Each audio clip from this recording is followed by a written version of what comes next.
ito. Aming Diyos na banal makapangyarihan sa lahat, Panginoon ko, patuloy na sa buhay ng bawat isa, Panginoon, ang nais namin, Lord God. Walang iba kundi ang ikaw, ibigyan namin ng papuri, pagdakil at pagluwalhati, Panginoon ko. So, mga oras na ito, Lord God, we're asking for your holy presence, O Lord.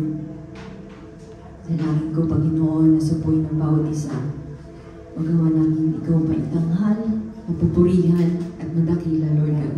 Lord, sa mga oras na ito, Panginoon, kami nagpapakumbaba, Lord God, humihingi ng kapatawaran sa lahat ng aming mapagkakasala at pagkukulang, Panginoon. At tunay nga, Lord, na ang kabutihan ay hindi namin mapapantayan, O God. Kaya sa mga oras na ito, O God, hayaan mo na yung mga anak ay mag-aalay ng papuri at pasasalamat sa iyo, Panginoon. Hayaan mo na ang aming mga buhay ay patuloy na magbigay ng pasasalamat sa iyo, Lord.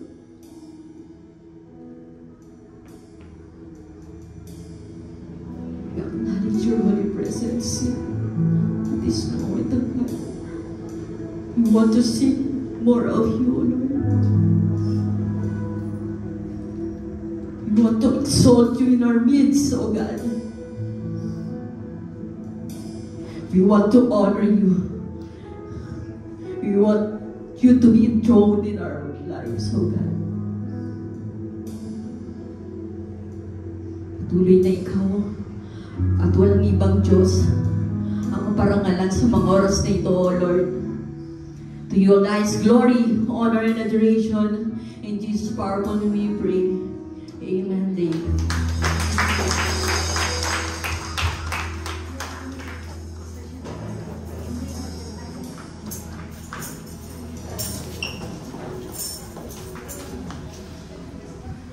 Amen.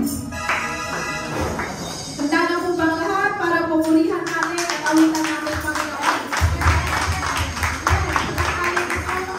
Naanyayahan po ang lahat na magpuri sa ating Panginoon dahil sabi sa kanyang salita, sa awit 150, sabi niya, purihin si Yahweh sa lahat ng nilalang, purihin si Yahweh. Amen?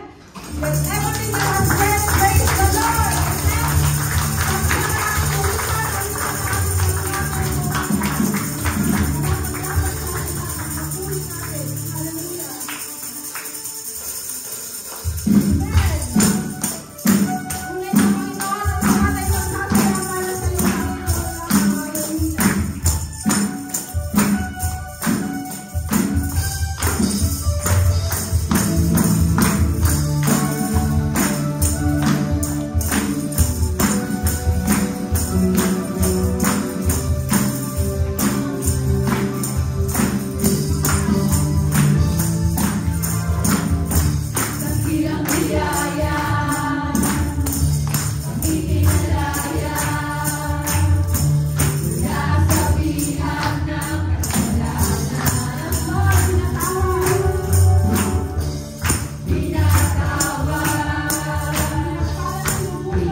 makagbukas po tayo sa Isaiah chapter 12, verses 1 to 6.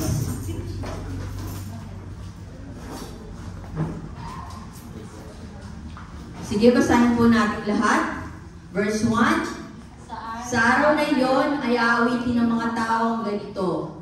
Yahweh, ikaw ay aking pasasalamatan sapagkat kung nagalit ka man sa akin noon, nawala na ang galit mo ngayon at ako'y iyong inaliw. Verse 2. Tunay na ang Diyos ang aking kaligtasan, sa Kanya ako magtitiwala at hindi ako matatakot. Sapagkat ang Panginoong Yahweh ang aking kapangyarihan at kalakasan, siya ang aking tagapagligtas. Verse 3, malugod kayong sasalok ng tubig sa balon ng kaligtasan. Verse 4, sasabihin ninyo sa araw na iyon, magpasalamat kayo kay Yahweh, siya ang inyong tawagan. Ipaalam ninyo sa mga bansa ang kanyang mga gawa, ipahayag ninyo ang kadakilaan ng kanyang pangalan. Verse 5, ito yung gawin nyo ngayon mga kapatid. Basahin nyo po. Umawit kayo ng papuri kay Yahweh sapagkat kahanga-hanga ang kanyang mga ginawa. Ibalita ninyo ito sa buong daigdig. Mga taga-Sayon, sumigaw kayo at umawit ng buong galak sapagkat nasa piling ninyo ang dakila at ang banal na Diyos ng Israel. Mga kapatid, bakit ba tayo nagbibigay papuri sa ating Panginoon? Bakit po ba tayo sumasamba? Bakit po ba natin siya pinasasalamatan? Isa lang sa maraming dahilan, mga kapatid, ang kanyang pagliligtas sa atin. I believe napakaraming patotoo ang meron ng bawat isa. Kung gaano kabuti ang ating Diyos. Kung gaano kayaman ang kanyang kagandahang loob, ang kanyang awa, ang kanyang habag.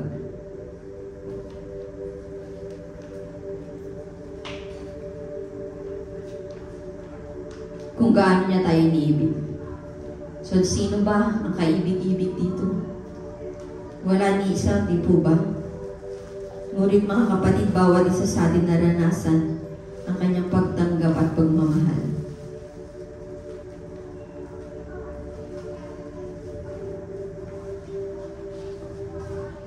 Ngayon ito mga kapatid yung nais ng Lord. Sa mga oras na ito, papurihan natin siya ng buong puso, buong pag-iisip. Yung buong sarili natin po ang ibibigay natin sa Kanya. Dahil siya yung Diyos na nagbigay sa atin ng victory. Siya yung tumanggap sa atin sa kabila ng mga pagkakasala at kakulangan natin. Siya ang Diyos na unang umibig sa atin. Diba nga po siya ang Diyos na buhay. Kaya muli mga kapatid, umawi tayong lahat ng makagalakan, ng may kagalakan. Ipaalam natin sa lahat ang kanyang mga dakilang gawa. Muli, sa Diyos ang pinakamataas na papuri, pasasalamat at pagdakila. Huwag mahiya. Mga kapatid, ito'y ano pa lang. Warm up pa lang to. Sa kung paano tayo magbibigay ng papuri sa Lord pagdating doon. So, sino gusto pumunta doon? Amen! Oh, mag-practice na kayo. Yan na ba yung the best nyo? Ito na ba yung the best natin? Yung boses natin, di ba? E yan na ba yung pinakamalakas? Buong puso nyo na ba yan? Buong pag-iisip nyo na ba yan? Buong pagkatao na ba natin to?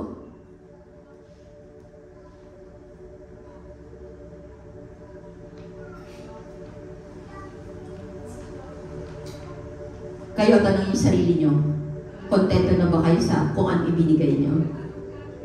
Kontento na ba tayo sa kung ano binigay natin? Para sa karapat-dapat na pupuri ng Lord. Kulang pa to. Kulang pa mga kapatid. Kaya ibigay na pa natin yung the best natin.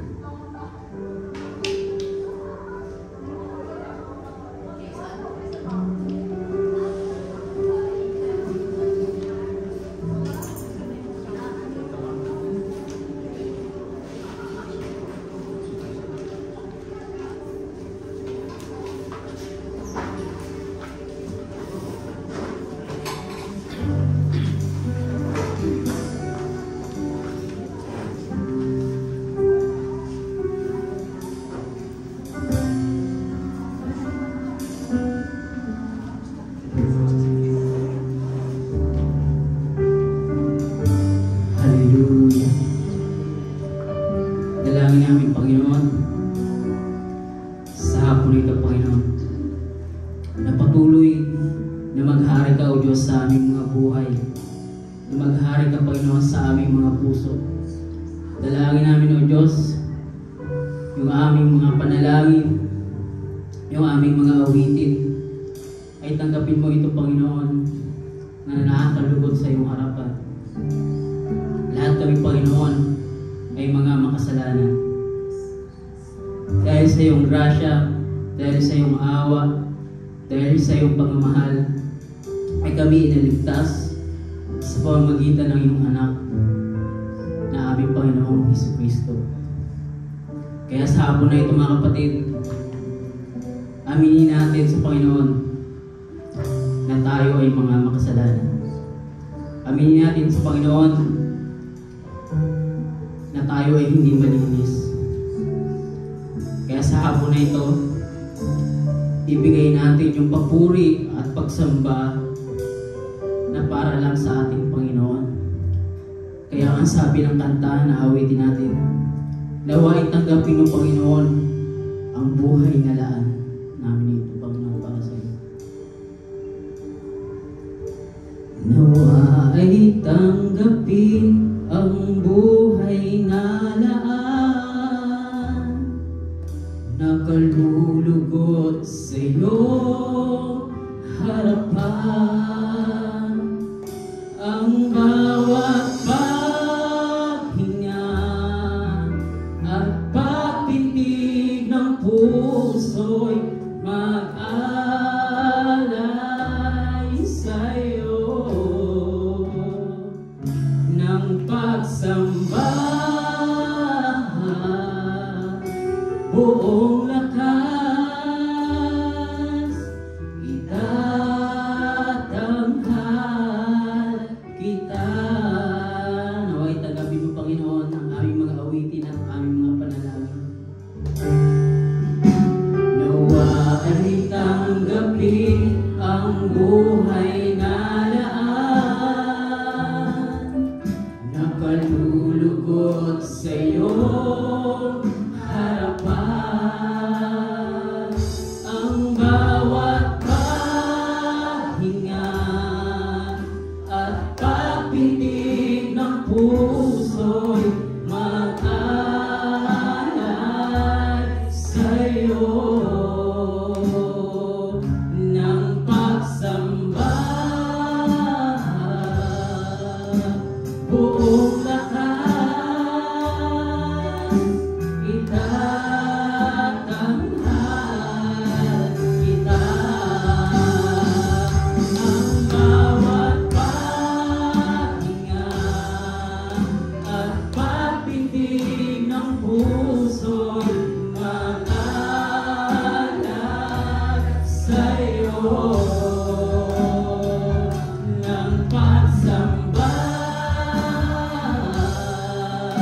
Buong lakas, itatanghal kita.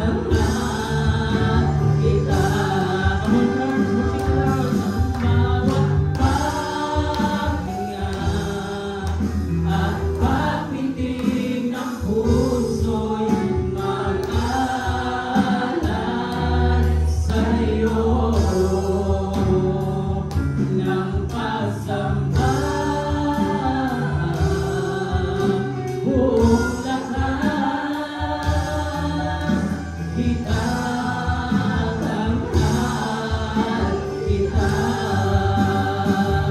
Ang bawat paghinga at pagpintig ng puso'y mag-alay sa iyo ng pagsamba. Buong lakas, itatanghal kita.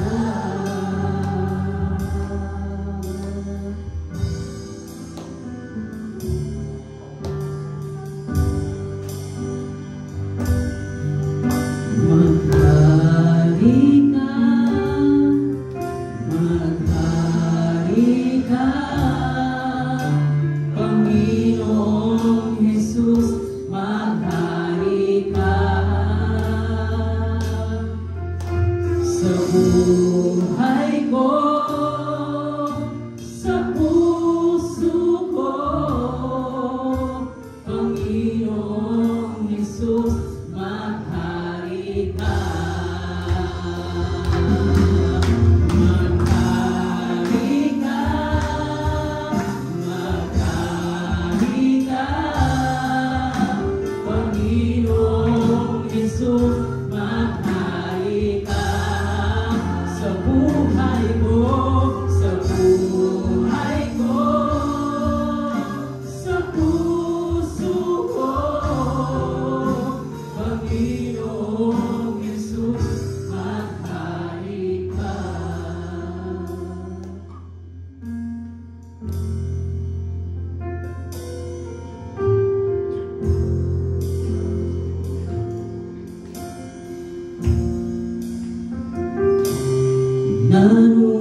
Nanunumbalik sa iyong paglinga,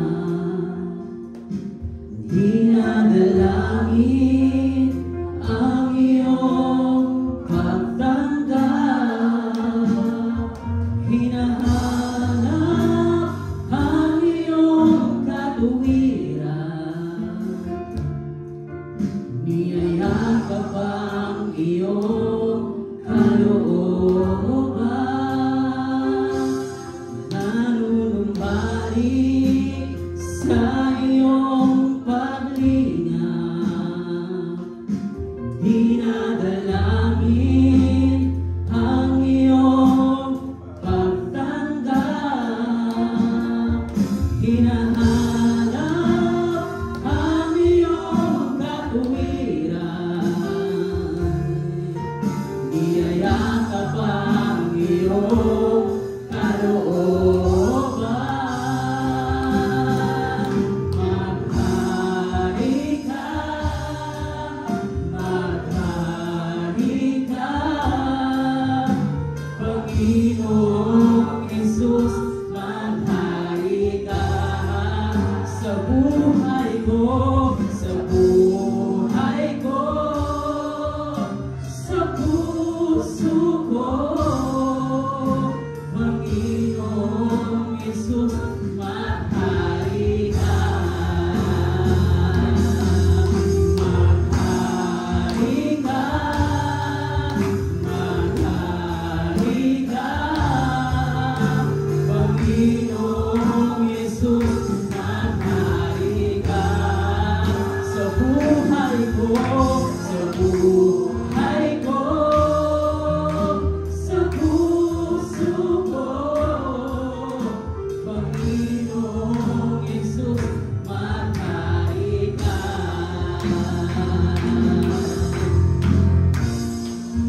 Maghari ka, oh Diyos, sa buhay ko, sa puso ko. Hallelujah.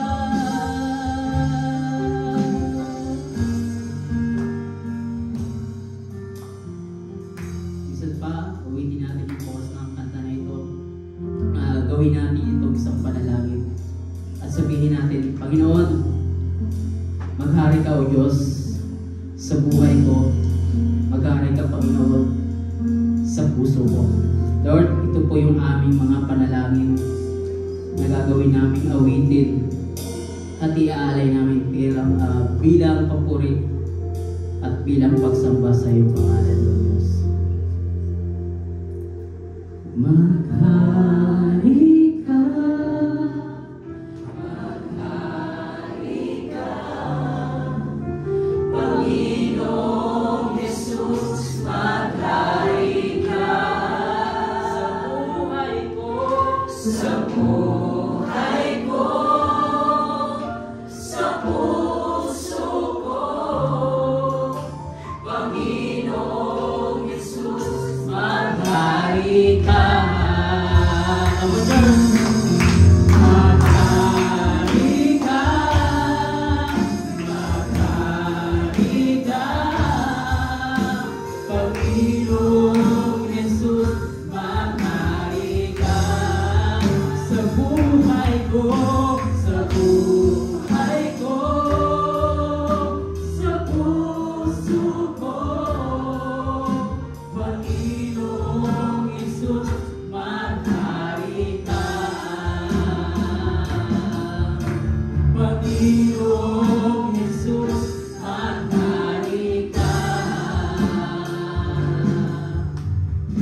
Panginoong Jesus, maghari ka. Maghari ka, O Diyos. Hallelujah. Papuri sa'yo, aming Diyos. Sa'yo, Panginoon, ang mataas na pagpupuri at pagsamba. Hallelujah.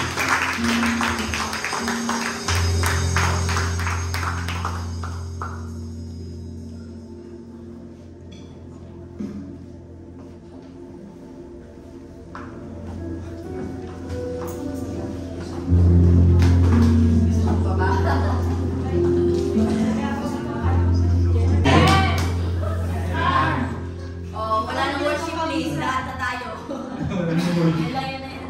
So yan, bali tayo ay dadako na sa ating closing prayer po. So napaka-ikli lamang po ng ating music, ano po yan? Praise, festival praise. So pero yung presence of the Lord nasa ating kalagitnaan. Amen.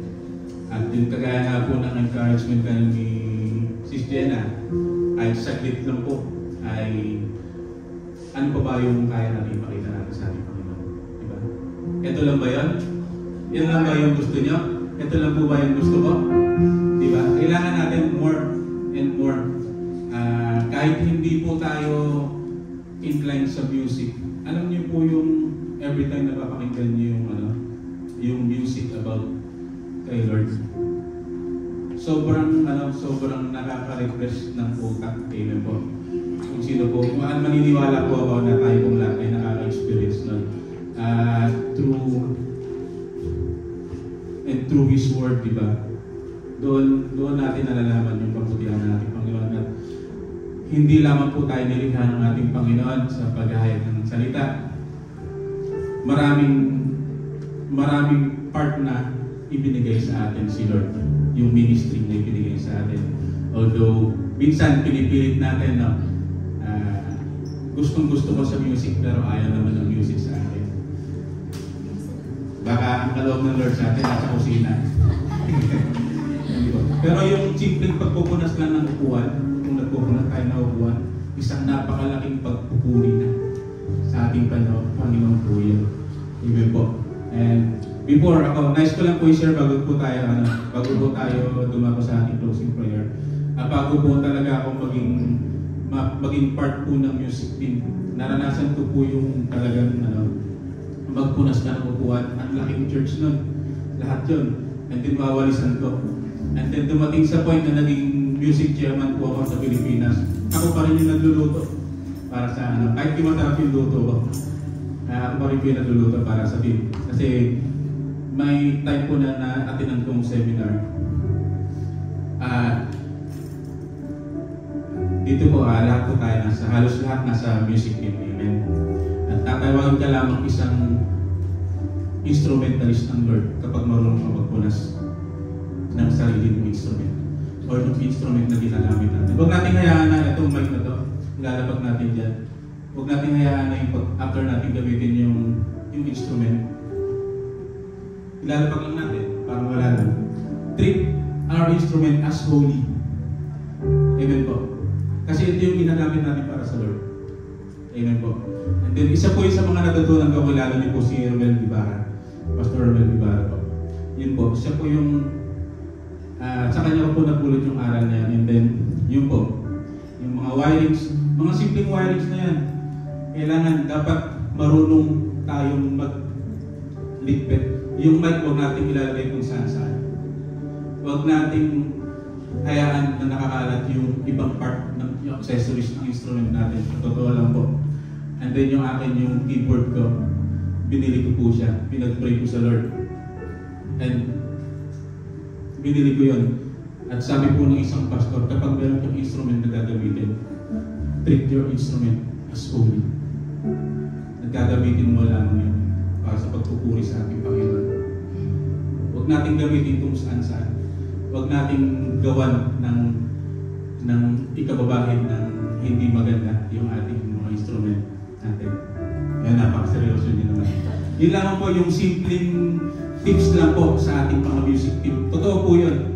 Kapag hindi natin binaliwala lang natin itong mic na to, kagaya ng pagpupok na yan, unang-una sa pinakabawal sa mic. Kasi yung carbon yan sa loob nadudurog. Lalo itong mic na to, branded to, maganda itong mic na to. Huwag niyong pukpukin ng pukpukin. Kasi walang original na mic kapag hindi natin ginamit ng maayos. I-check lang natin ito ng sound check. Yung boses natin mismo yung lumalabas. Huwag natin gamitin ng masisira po siya. And then yun po yung knowledge na po about sa atin bilang isang mga instrumentalist ng Lord. And ayan, patuloy nating bigyan ng kapurihan at makakapurihan ng ating Panginoon. Kung hindi pa natin na-discover yung ating mga ministry, ipag-pray natin sa Panginoon kung ano pa yung nais din sa atin. Ano ba yung, minsan kasi tayo, pasaway tayo eh. Tayo yung lumalayo eh. Amen po. Pero, mabuti si Lord. Pinipilit niya tayo ibalik. Pinipilit niya tayong kuhain para makasama natin ang ating Panginoon. Amen po. Ayan, as for being a music team, ibigay natin po yung nararapat para sa ating Panginoon. Hindi po minsan pa isang malaki na palakpak sa ating Panginoon. Ito lang ang nakakapit sa mga mga para sa ating Panginoon.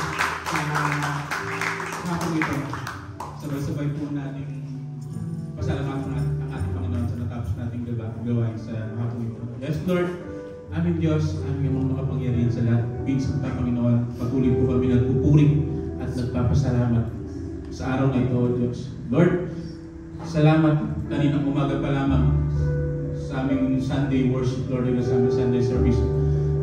Ay naroon na ang inyong banal na presensya, inyong banal na spirito sa aming kalagitnaan, Panginoon. At naniniwala at nananampalataya kami, O Diyos, sa mga nakasama namin sa Sunday worship, Lord God. Hindi mo hinayaan na lumabas sila sa bulwagang ito, na hindi mo dala-dala yung mga blessing na nagmumula sa inyo, O Diyos. Salamat, Panginoon, sa mga kapatid kong narito, O Diyos. Sa kabila ng lahat ng puyat, Panginoon, ay naroon yung puso ng bawat isa. At naroon, O Diyos, yung pagpapagal ng buhay ng bawat isa, Panginoon. Hindi hadlang yung pagod, hindi hadlang yung mga problema, yung mga sitwasyon na meron ko yung Panginoon.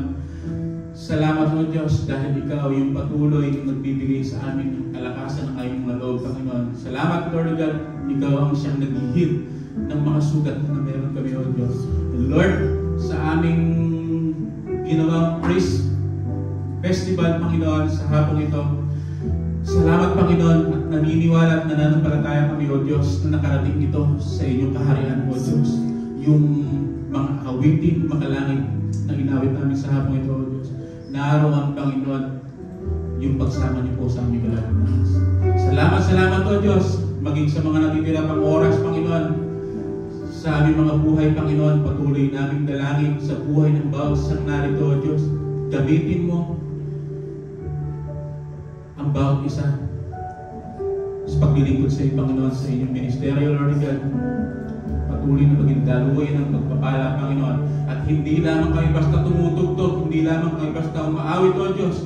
Bagkus naroon yung buong pagpupuri, buong pusong pagpupuri at pasasalamat na wala kaming ibang Diyos na sinasamba, kundi Ikaw lang. Salamat, Panginoon, sa pamamagitan ng mga awiting ito, Panginoon. Naroon, O Diyos, patuloy na Ikaw lamang ang aming itinataas, O Diyos. Salamat, Panginoon, sa mga natitira pang oras ay naroon yung sweet fellowship na nagmumula sa inyo, Panginoon. At Ikaw ang siyang patuloy na magbigay sa amin ng proteksyon sa pansamantala na pag-iwahiwalay mamaya, O Diyos, ay naroon na safe and sound kami makarating sa aming mga dormitoryo. Kung paano iningatan niyo ang bawat isa pagpunta rito, ay naroon din ang Panginoon yung makarating kami ng matiwasay sa aming dormitoryo. Patuloy yung kapahingahan na nagmumula sa inyo, O Diyos, yung aming maranasan. Salamat, Panginoon, sa inyo po ang lahat ng kaparempa. Salamat. Pangalan ng Jesus. Amen.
Amen.